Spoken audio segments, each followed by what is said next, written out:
Salam and welcome. Thank you for joining part number 9, where we look at the role of the media in this book, Islam in the Media, where we're combating the Islamophobia. So let's continue with the preface to this book, and we look at chapter number 1.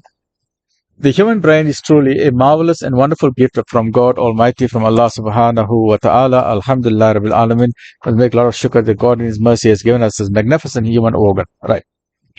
Research in the past decade has opened up huge vistas in our understanding of this fascinating, awesome, and marvelous organ. Research also verifies that we all have far greater latent potential within our brain than we could ever imagine. The brain is absolutely magnificent. The brain gives us the ability to think, to plan, to contemplate, to ponder. It is a huge library of information. This information is stored in numerous formats, in audio format, DVD format, in our brain. So remember, the brain, it's so powerful that the information is not just stored in one particular format, it is stored in different types of formats. And we need to just get a bit of a glimpse of this magnificent human brain and to see how, in what manner the information is stored. So you get the information is stored, like if you have a normal audio disc. Say in the old days when I was growing up, we had, audio. We used to save audio, we used to hear audio on the radio, right? And then when we used to like a song on the radio, in those days we used to have TDK cassettes or Sony cassettes, 30 minutes, 45 minutes, 60 minutes. So we used to record it on tape cassettes. Right? So the information, you can record it on tape cassettes. Then it became more advanced, and we're so happy because the problem with tape cassettes, if it gets jammed in your car radio, you need a screwdriver now to make it straight. You need to fix up with tape and all of that. Then we had what was called CDs. Okay, we're so happy with CDs. We say, you can save them. Then we started having MP3 players and all of that. Right? You know the story.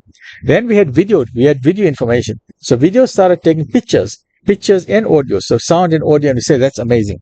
So this is the way that information is gathered. But the brain is more powerful. The brain is more powerful than just audio-visual. Brain is not audio-visual. The brain, in contrast, it saves information on all your 5 senses and even more. The brain saves information, what you hear, your audio. The brain has audio. What you see, it is visual. What you smell, the brain even saves what you smell. And some movie houses are trying to do this. They call it a 3D experience or a 4D experience. If you go to Orlando theme park, and then when you're sitting in the movie, and then all of a sudden you feel like a mouse running by your feet, and you get scared. Or when you're seeing a movie of rain, then the shower of rain comes in the cinema itself, and you feel rain on your face. This is called an immersive experience, and they are doing it in cinemas today. So they're trying to emulate what the brain is doing. And then when you're seeing a dead body, then they bring out a terrible smell. Or if you see a couple who are having a romance and they're sitting by the rose garden, and you get a smell of rose. So they're trying to make it an interactive experience. Why? Because they have studied the human brain. So the human brain, when you record something, the human brain records what you hear, what you see, what you smell, what you taste, and even what you touch. All of these are memories. And what's more important, which no one can emulate, is what the brain records also, which is what you feel. This is the amygdala. This is the limbic system of the brain. That means if you're feeling good, the brain will record that. If you're feeling fearful, the brain will record that. All of that the brain is recording. So it is not only an audio recording, it is not only a visual recording, but it is a multi-sensory, multi-dimensional recording, which is an absolutely amazing human brain, which Allah subhanahu wa ta'ala, the Creator Supreme, most merciful, has given us as a magnificent gift. But it is the same gift that the shadow people, the shadow forces, the ones in power who want to control you, have put your brain into a cage, right? So the information is stored in numerous formats, in CD, audio, visual, in our brain, and this gives our lives a rich multi-sensory awareness and experience. Everything that we hear, everything that we see, everything that we smell, everything that we touch, everything that we taste, and everything that we feel is stored in our brains. The brain then continuously plays these multi-track video clips in our mind. Our brain is a huge digital video camera that records and replays our life experiences all the time, whether we like it or not.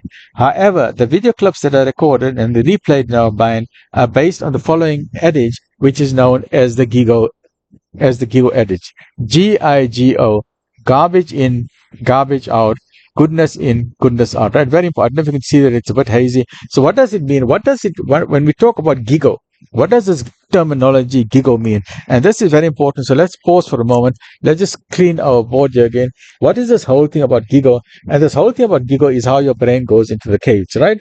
And that is why, because now we understand how powerful the brain is. It is a super massive organism, but the people in power, the shadow governments, the parallel people who want to control your life, they know these forces. I don't want to give names to them. I don't want to say who they are or who they are not, but they are forces who want to control the world. World power. They're going to control the world, right? So the gigo means Gigo, right? It means that the brain is absolutely amazing. Here's the human brain. Here's the human brain, right? So if you put garbage in your brain, the brain does not discriminate. The brain is not a racist, right? The brain is not a racist. Whatever you put inside the brain will accept it. It'll say, okay, my boss, my soul has put that into the brain, so the brain accepts it. So when you're reading the media and when you're listening to the media, let us say there's some rubbish that is being told, and if you don't question yourself, that rubbish goes into your brain. So that means garbage is going into your brain. So if you're putting garbage inside your brain, then your thinking is based on garbage. Your garbage will come out. Your actions and behaviors will then be based on garbage. Right? So if you put rubbish into your brain, rubbish will come out. If you put garbage into your brain, garbage will come out. If you put trash into your brain, trash will come out. If you put lies into your brain, lies will come out. If you put falsehood in your brain, falsehood will come out. And that is why we tell our children they mustn't watch so much TV. There's a lot of swearing. And I have a rule for myself. I don't know, but even though I'm 65 years old, if I see any movie on YouTube, on TV, or on Netflix, and I start counting how many swear words there are. By the time I reach 3 swear words, I switch it off. I change the channel. I don't want nonsense to go into my brain. I don't want them to use F's and B's and all this terrible, terrible language. For what? Don't they have dictionaries? Is that the only language they know? I mean, the vocabulary, you got the Oxford Dictionary, you got the Webster's Dictionary, you got fabulous, you got millions of words that you can use instead of using swear words. So I have a personal rule in my life. I don't put rubbish into my brain. I don't put swear words into my brain, because if I'm going to put swear words in my brain when I'm watching the TV, then swear words are going to come out of my mouth. Right. So the rule of the brain is if you put garbage and rubbish into your brain, then garbage and rubbish is going to come out of your brain. All right. And so this is my appeal to our Gen Z as well, to our youth. And we get so many cases in our medical practice where the youngsters are coming because they're confused. They're putting garbage, they're watching porn movies, and they're coming with so much self-esteem problems. The youngsters are coming to us in our medical practices and they say, oh, we're seeing that these porn stars are acting, their private organs are so big, but we are so small. We say, take the rubbish out of your brain. They do enlargement, but that's not normal. That is abnormal. That is abnormal. Have you ever seen the statue David by Michelangelo, the famous statue called David? Look at it up, Google it, and you'll see the private organs of David are very small, very small. That is elegant and that is beautiful. So get this rubbish out of your brain that size matters. It is not size that matters. It is quality. It is not quantity. It is quality. How you perform the act, right? So get that rubbish out of you. And we have our young girls coming to us. Once again, social media. Oh, our private organs don't look right. Look at the beautiful porn stars. That also is rubbish. They go for labioplasty. They got expensive plastic surgeons. They do things which you don't have money to do. But whatever you have, your body, accept your body. Don't allow social media to cause problems in your brain, right? Please, so remove the rubbish from your brain, because people are putting your brain in a cage. Porn is not a reality. It is an illusion. If you're going to use it as a pastime, as a coffee break, fine. But don't allow that to change your life. Don't allow that to affect who you are. If you're going to allow porn to set a standard for you, you are looking for problems, right? So don't allow. So they're putting your brain in a cage. But if you put good things into your brain, then good things are going to come out. If you have a good understanding of your fellow human beings, then you will treat them betterly. If you have a good understanding of Muslims, you will treat them properly. But if you have rubbish put into your brain, that, oh, Muslims are terrorists, they're going to kill you, like how we have a rubbish told about what the honorable Native American people were. They're kind, good people. But when rubbish was put in our brain, then these very same people were scalping their brains, their skulls. But it wasn't the Apache who was scalping the white man, it was the white man scalping the Apache, right? We need to get our history sorted out here. We need to be very clear what we are saying and what we are doing, right? So the simple rule is GIGO. Garbage in, garbage out. Goodness in, goodness out. And social media today, please tell your Gen Z, please tell your children, don't allow social media to put garbage into your brain. We are seeing so many fake stars we are seeing celebrities, and people want to say, I want to be like that celebrity. Oh, she looks so beautiful. Oh, she had Botox, but she had Botox. She went for cosmetic surgery. That's not reality. That is fake. That is a fake lifestyle. Don't follow a fake lifestyle. Islam says be authentic. except the body that the Creator has given you. This body is only a vehicle for the soul.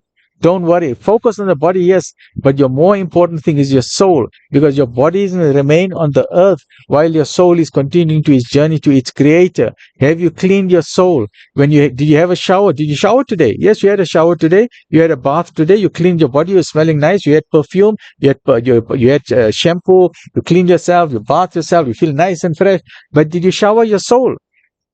No. You don't know how to shower your soul. No. Some people's souls are stinking because they don't shower the soul. And Islam tells us, shower your soul. How you do it? Zikr. Zikr is how you shower your soul. When you say zikr, when you remember your Creator Supreme, that is how you are cleaning your soul, because the heart is filled with rust. And when you don't shower your heart, then the rust continues. You've got to polish your heart. So in the same way that you have a bubble bath for your body, have a bubble bath for your soul. The bubble bath for your soul is your salah, is your zakat, is your fasting, and is your zikr of Allah. And your Durood that you're reciting is as if you're having a bubble bath for your soul. So have a bubble bath for your soul, have a shower for your soul, and then you'll feel good, because now your body is clean and your soul is clean. Never forget your soul, right? The soul, as we said so many times, is that your body is here. That's your body. That's your body. The soul is inside. The soul was put when a woman becomes pregnant, then the body is there. The fetus, the embryo starts growing. 40 days pass, another 40 days pass, another 40 days pass. There's no soul inside there. It's only a body. Then after 40 days, 120 days, the angels then come. Then the angels put the soul in. Then the angels write your destiny. Then after you live your whole life for 30, 40, 50, 60, 70, 80 years on earth. And for Muslims, we say our life is the sunnah. We want only 60 to 70 years. We say 60, 65 years, we are happy. Then we look at our graveyard, right? That's our deal as a Muslim. Those who get longer, it's a bonus, khalas, right? Then you live for a few years on earth. Then you die, your soul goes away. But while you're on earth, we spend all our time on the body, we forget about the soul. We buy the best clothes for the body. We shower the body. We cut our hair for the body. We trim our nails for the body. We make sure we eat food for the body. We're doing everything for the body. But then we are forgetting the soul. And alhamdulillah, amongst the Muslims, and this is my appealing to all of humanity. Muslims are only 25% of the world. Muslims are only 2 billion. But 6 billion people are not Muslims. So 6 billion people are not nourishing their souls. Only the Muslims are cleaning their souls. Only the Muslims are praying 5 times a day. Most of the Muslims, I'm not saying everyone, we all make mistakes. I also make mistakes. But I'm saying the majority of Muslims, most of the Muslims are praying salah. The Muslims are fasting. They're cleaning their souls through fasting. They're cleaning their souls by going to Hajj. They're washing their souls by giving out zakat. So Muslims are showering their souls all the time. They're giving bubble baths to their soul all the time. So I'm inviting the non-Muslims to please get a copy of the Quran, try and understand the beauty of your religion, try and understand the beauty of this magnificent religion, and take that nonsense, that rubbish out of the brain of Islamophobia, to have fear of Muslims or to have a wrong understanding of Islam. If you have a wrong understanding of Islam, it means that the shadow people, those people in power, those rich people, they've made you a slave, they've made you an intellectual slave, and you are their sheep. So please remove the toxins from your brain. Stay well, look after yourself. Alhamdulillah.